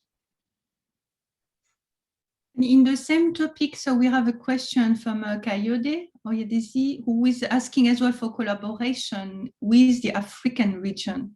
So do you have any, how does it work in general? Because maybe they're not part indeed of the 8 countries, but do you have still collaboration? Or this is the reason why we need the African light source? How do you work with them? We have a few users from African countries, and we are actively working in order to increase this share. And actually, I personally have a dream that, so, you know, in the years before my arrival, I'm here since COVID. Yeah? I arrived with the COVID. And in the years before, SESAME benefited of a huge amount of training from other synchrotrons and from facilities all over the world. And so it has been a place where a lot of teaching has been given to the users, to the staff members who are not anymore here, but has moved to other countries and or back to their countries. So I think that it is, and the quality of this is the synchrotron that you see. So this is now a very well, not only motivated, but also well educated staff. They are very experts. Nothing missing, let's say. So I think that this is the moment to give back. And this was my plan since I arrived here. So to find out a way in which we use SESAME as a teaching center for the region and also for the neighboring Africa, which could be a cradle for the African light source. Also in this sense, it's together with the synchrotron, you need to build the community of scientists which are using synchrotron. Otherwise, there is no. Actually, you should first have that, and then have a synchrotron. Yeah, okay. They work together. Yeah, that's one thing. In Italy, there was little. The tradition was already there, but the presence of Electra since the early 90s boosted the use of synchrotron radiation in Italy.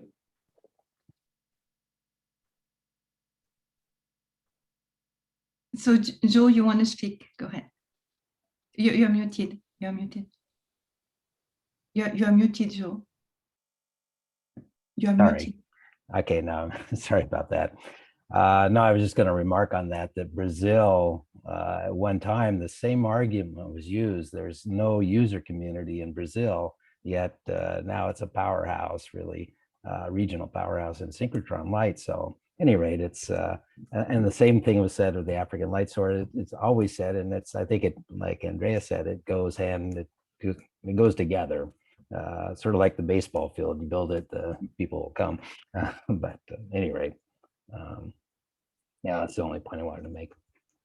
And as well, it's we have as well Sanja, Dejanovic, who is as well connected, and she put as well a message. So in the panel list, so for the schist as well. So same way like the SESAME, so engaging with CERN so far, so with Montenegro, but beyond as well, with the same kind of accelerator that would be with the free GeV. So there is quite some effort which CERN is as well putting with the schist. So it will be interesting. So if it's okay, Sanja, maybe I will share as well with the full member, and we could have you potentially presenting another time as well and connecting, because it's really important that you manage to connect. So she's now in Montenegro, so the Minister for Science. So I think she has really some potential as well to put the light in all those different sites. So I think, as you said, so Joe and Andrea, the possibility as well to be complementary in what is the possibility for bringing some knowledge and training students. This is really the important part, so transfer of knowledge. And with the observer country, we have Sirius now with those beamline, but then with Diamond as well, with the Max 4, there is a lot of ongoing activity and collaboration. So maybe those collaboration, potentially we could think on having Ghaleb as well, speaking some of the example applied to SESAME to give us some insight into what you're doing with Jülich. First of all, I would like to thank you, Christine, for drawing my attention to this meeting, and to thank Gihan for the very good, the excellent presentation about SESAME's history and the current situation. I'm especially happy to see Andrea here because today morning we talked about meeting you maybe and presenting the ideas that we have, cooperation between SESAME and the Palestinian German Science Bridge. So it was just today morning. I am Palestinian from Israel, but living since 17 in Germany. I received an education as a physicist with PhD in Germany. And since, with a history in working for industry and so on, since 10 years, I'm leading an institute at Forschungszentrum Jülich. My institute is developing a central engineering institute, developing and building instrumentation for science, which cannot be found on the free market. We are heavily involved in building the ESS, parts of the moderator, the instruments, and so on. But also my institute is involved in building the HISEP beamline. So from Jülich, it's my institute. From Germany, it's some of the Helmholtz centers. And from Jülich, it's my institute who is delivering some of the vacuum equipment and engineering support. Yeah, and I'm since many years involved in peace with science, science diplomacy, and so on. I visited SESAME 2 times. One was also in 2017, what you showed the pictures there. And I also met with Chopin in Aachen, where we had a panel discussion about science diplomacy. So I'm always involved in this area. And in Jülich, we could get money from the German Ministry of Research and Education for funding what we established, the German-Palestinian Science Bridge, which is having the vision of and the long-term idea of establishing scientific infrastructure in the Palestinian areas to absorb the people who are normally well-educated. And connected to the topic of your talk, we have 50% female students in Jülich. So in the meantime, we have around 30 PhD students from the Palestinian areas doing their PhDs in different areas of science, of Jülich topics, of physics, of biology, of plant science, and so on. And since the idea was not to establish a scholarship program, but to promote and to help establishing research infrastructures, I'm always looking for cooperations, for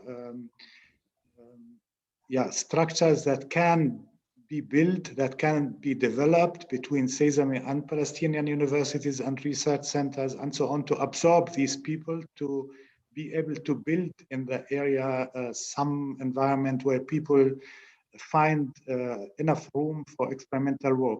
Today, it's not possible to do it in the Palestinian universities, and they will be educated. So the Palestinian German Science Bridge fellows will be educated in physics, in scientific natural sciences, and experimental work. And now we are looking for ideas how to absorb them there. And SESAME can play a very important role because Palestine is a member.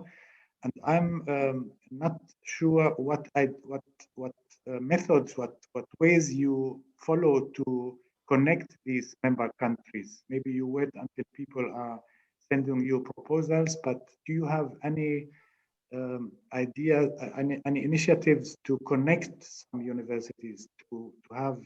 Today morning we talked about a workshop that we can do between SESAME and the Palestinian German Science Bridge, that every side can tell about their ideas about their potential, and then the ideas will come together and will evolve. So yeah, this is very short what I can say about my topics.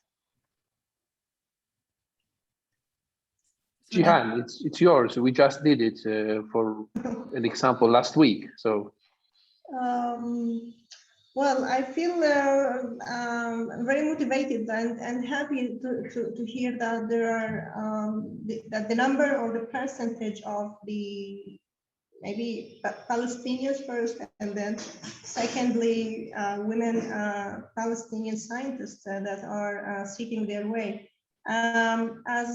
As far as I know, for our common ways of attraction, apart from the possibility to apply with a project or a proposal, there are also, again, workshops, our users meeting. We can arrange dedicated meetings into here, because the point that I understood different times from situations like this is that sometimes it's important to hear from the scientists themselves what they want to do, and then we tell them if we can do it here or not. But the opposite is not easy sometimes, because we are a service provider. We go as our users' demands are. So I think it's important to have an open discussion with different scientists from different fields, and then we see together how we find the best way to move on. But I mean, to organize this, I think it's something easy. It's even becoming easier now with WebEx and Zoom and the virtual platforms. I will also say that maybe there are other scientific bodies those support graduate students, like APS, or also the German Physical Society, like ICTP did, as I showed a while ago. The 3 or 6 months training fellowship at SESAME was enough for each one of these 4 Palestinian students to get their master's degree. So actually that was a kind of how to say, a requirement that the work conducted at SESAME is to be used and transferred eventually in something valuable. So the training ended up with the master degrees for the 4 Palestinian students.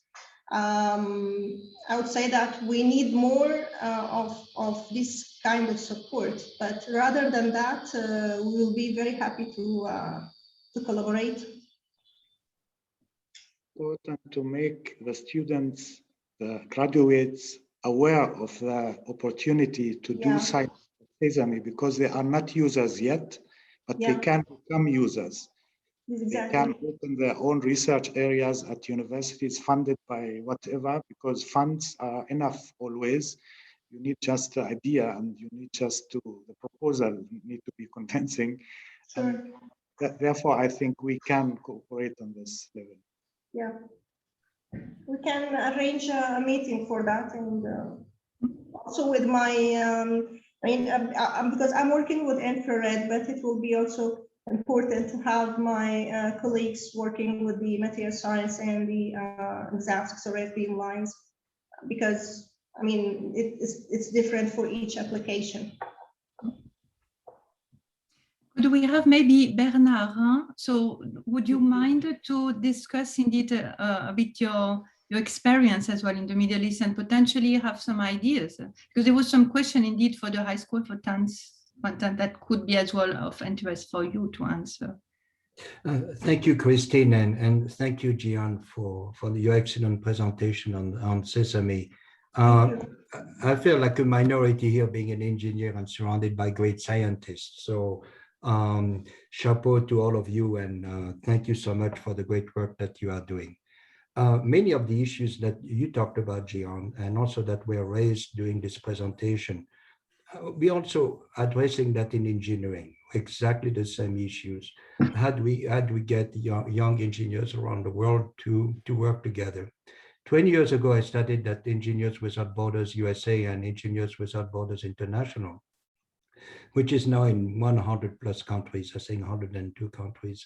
And it's exactly the same concept. How can we get young people essentially to work together around engineering, which is nothing else than applied science, right?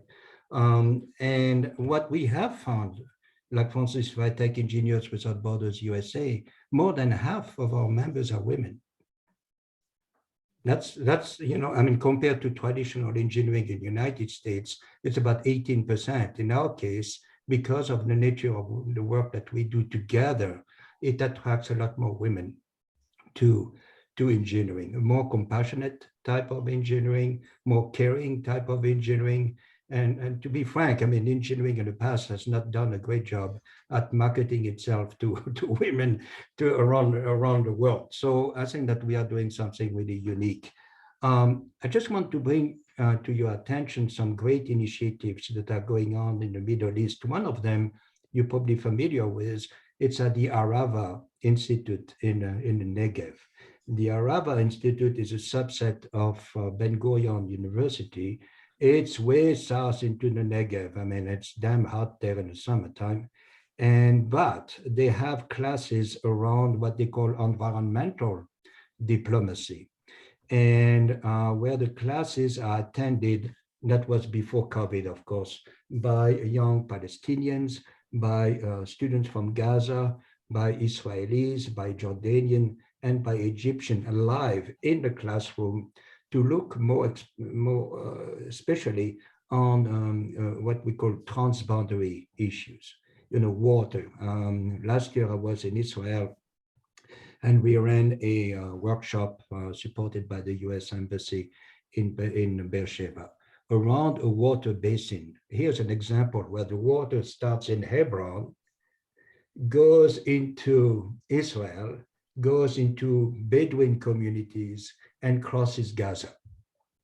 Here's water, you know, does not know of borders. So how do we come up essentially with scientific solution, engineering solution, health solution, medical solutions that cut across these borders? And if you look around the world, you see many, many cases like that, where, you know, water does not know of borders. Refugees, of course, by definition, cross borders. What's the role of science, for instance, in engineering, in addressing refugee camps around the world that are essentially growing all over the world? I'm working on a refugee camp in Greece right now. It's a small one, but you have refugee camps in Africa that are 200 to 300,000 people. Think about how important science, engineering, and medicine could play in situations like that. I've been in the Middle East every year over the past 20 years. So I love the land there. I love the people there. I'm going to go back over there in mid-July, and I'm starting a new initiative in Jerusalem. That is, you may laugh about it, but I'm going to tell you anyway. It's called the All Nations Cafe. The All Nations Cafe is started in 2005 to bring young Palestinians and young Israelis together, more in form of a dialogue. Now we are rebooting All Nations Cafe 2.0 to bring young Palestinians and young Israelis together to develop businesses together, entrepreneurship together, to learn some techniques that are unique to the Middle East in terms of water, irrigation, and solar energy, and so on. And our vision, or at least my vision at least, is to create a network of All Nations Cafe, the same way as we have a network of hard rock cafes around the world. So you have All Nations Cafe Paris, All Nations Cafe Amsterdam, All Nations Cafe Trieste. And I think it's much needed because you see today a lot of young people who want to change the world yesterday. And I think it is our role and an obligation, I think professional and moral, to empower the youth and the young people in science like you are doing in engineering and in medicine.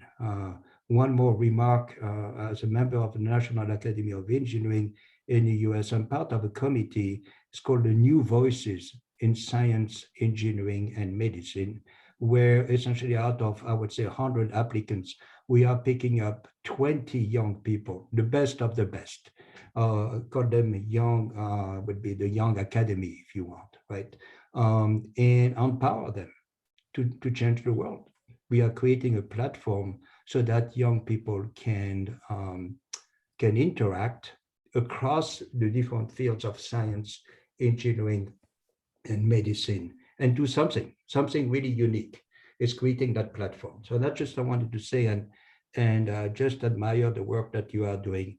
And you know what you are doing right now is you are creating a legacy for a long, long time.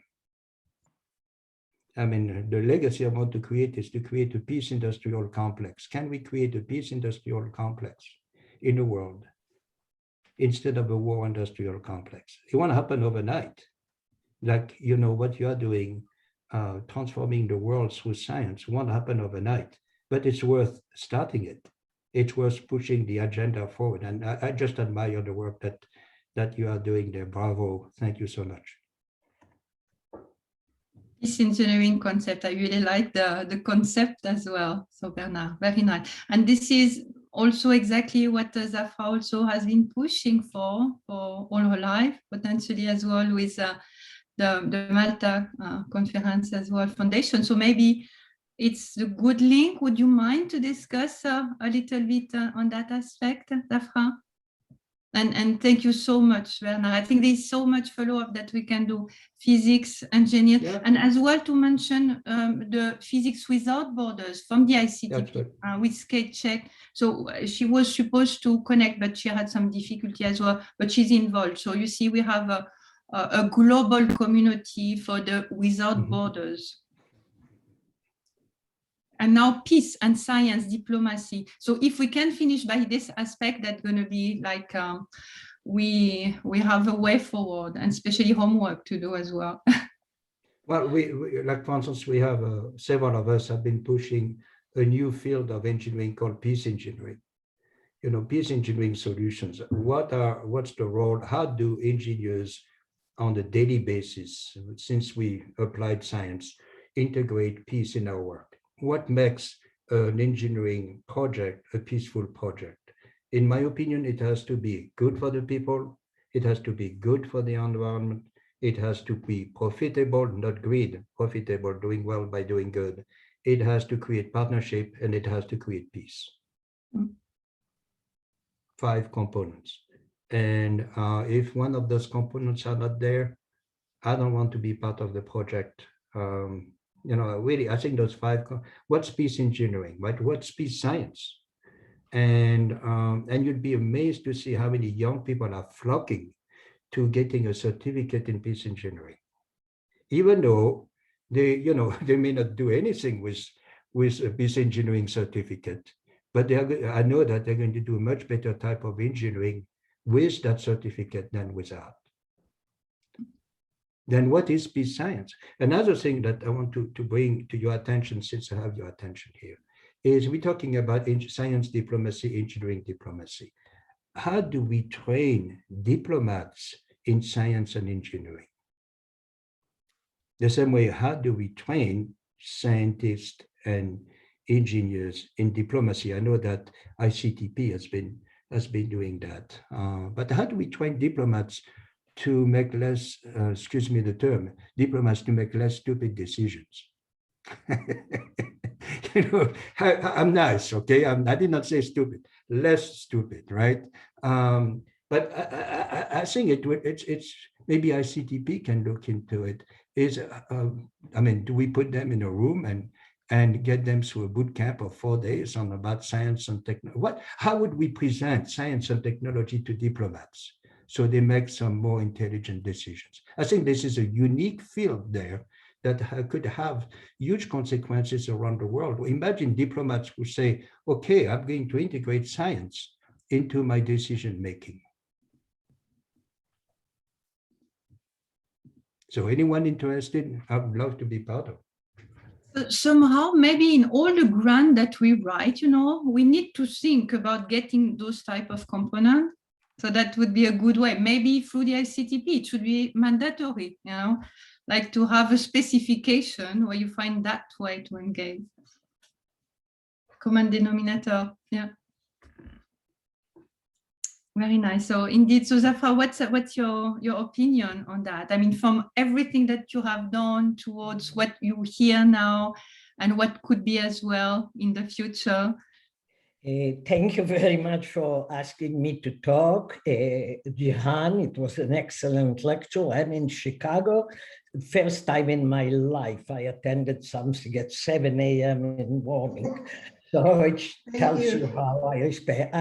I was involved with SESAME from the beginning and attended the soft inauguration, hard inauguration, and, and a lot of other events in SESAME. Was there many times. Now the Malta conferences started after September 11 in the US by the American Chemical Society. Now we are an independent non-for-profit body.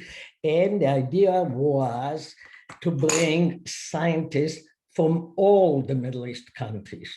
So we have in the Malta conferences, Iran, Iraq, Syria, Lebanon, the Emirates, all the 15 Middle East countries are represented in the Malta conferences. And upon request in the last few Malta conferences, we added Pakistan and Morocco.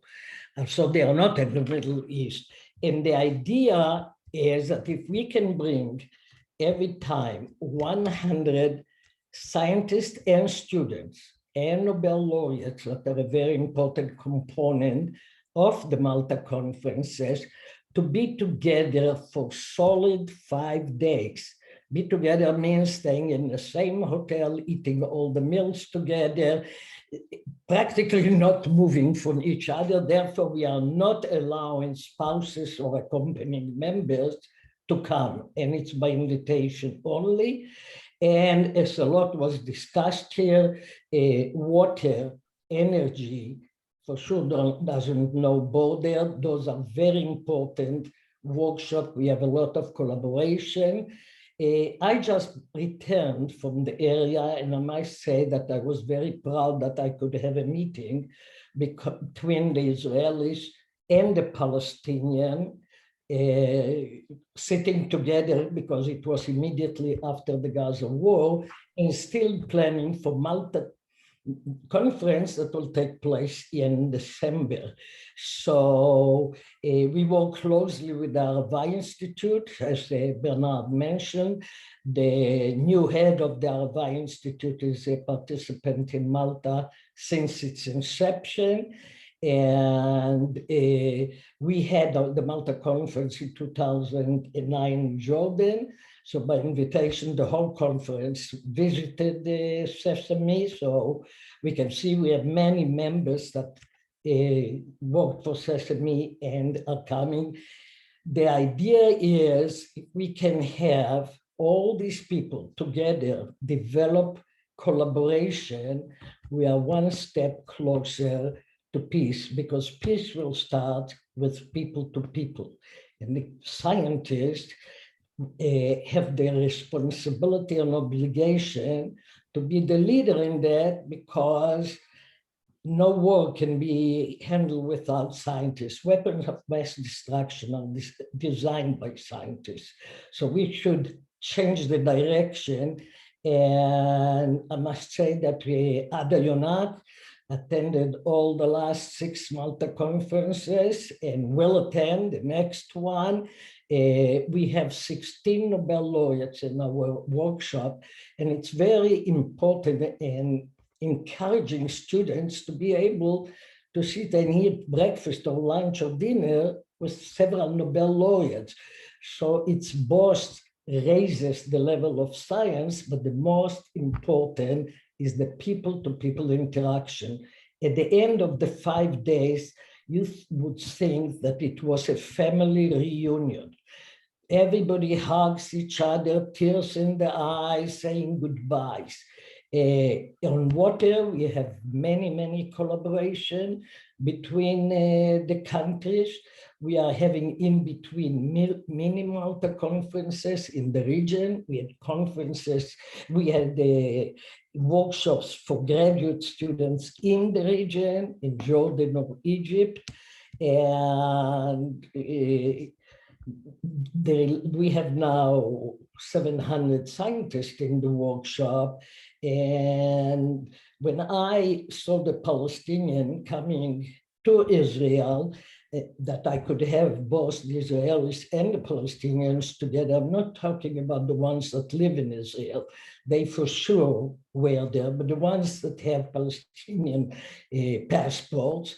And to see that during this period now, I just got back 2 days ago, it was heartwarming because this told me what the Malta conferences can do despite all this situation.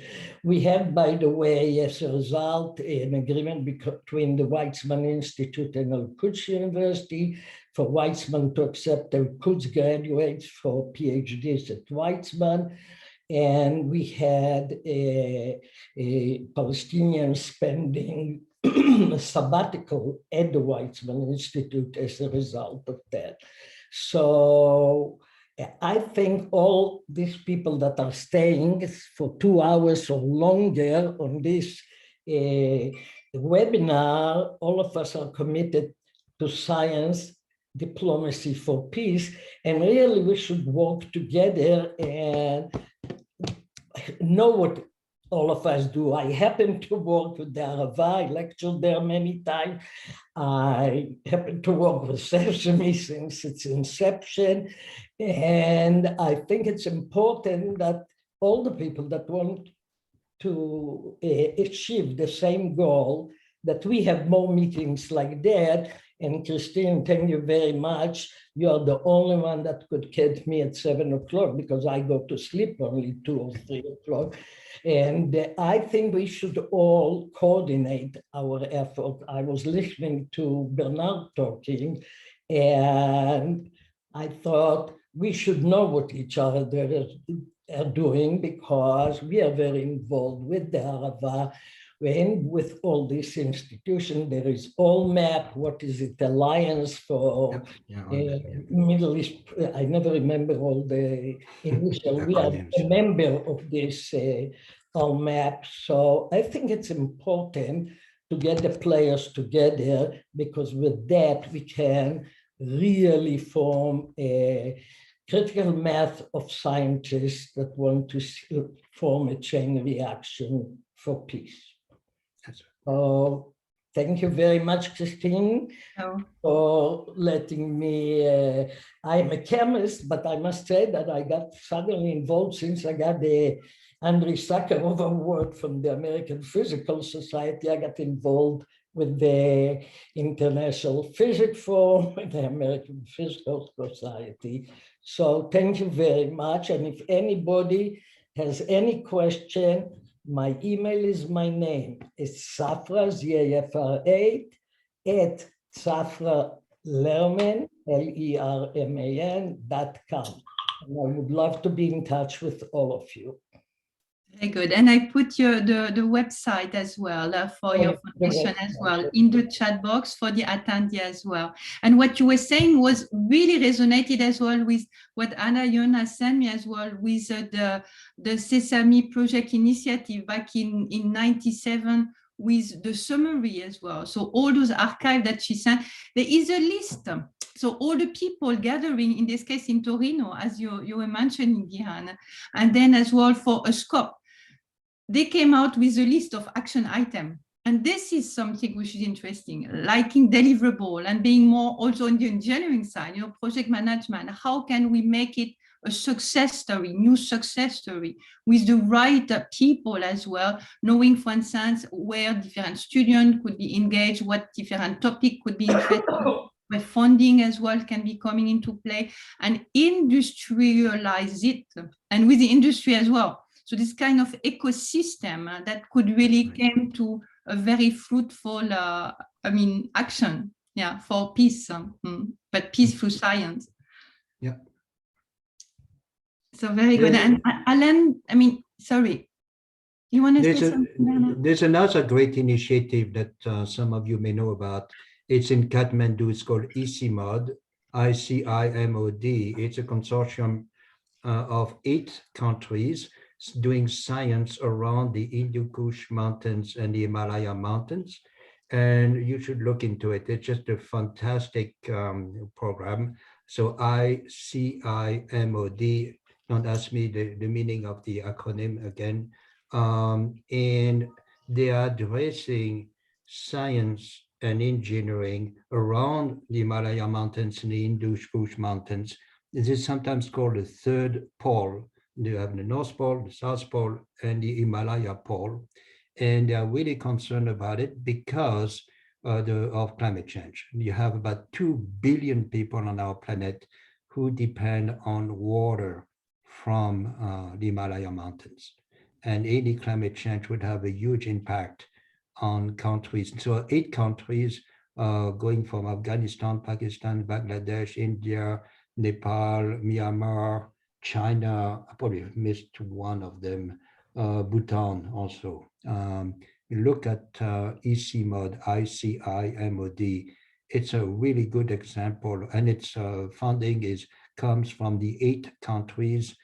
They have trainings, they have workshops, and I think something like that, some kind of a regional center, a physical center where people would get together with internships, classes, and so on, would go a long, long way in the Middle East. That's my opinion. Very good. Thanks a lot for your insight. And indeed, I wanted to mention that Fernando Ferroni as well was connected, and he had also some really nice words for you, Gihan, for your presentation. And I put as well one of the presentation that he gave at the SP because it's completely connected as well. So thanks for all of that. So should we keep some last word for our share, huh, Alan?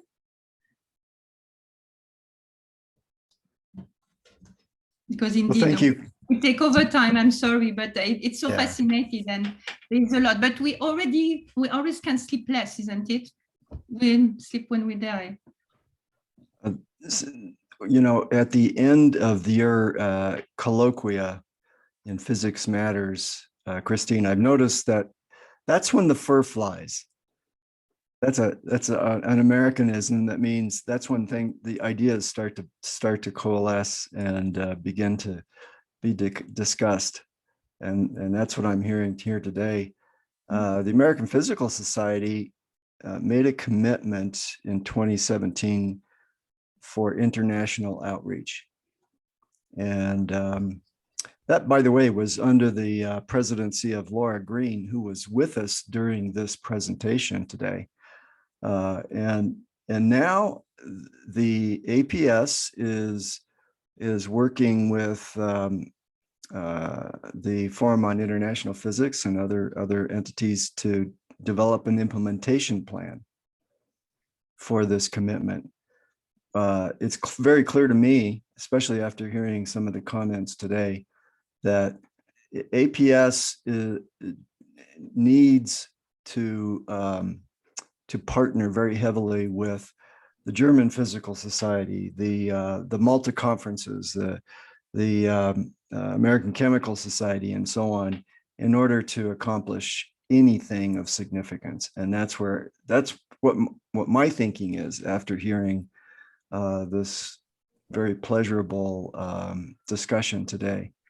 So I want to thank Gihan for her excellent presentation, and all of the others who have contributed ideas this morning. And thank you, Christine, for organizing this. That was a pleasure. It was a pleasure.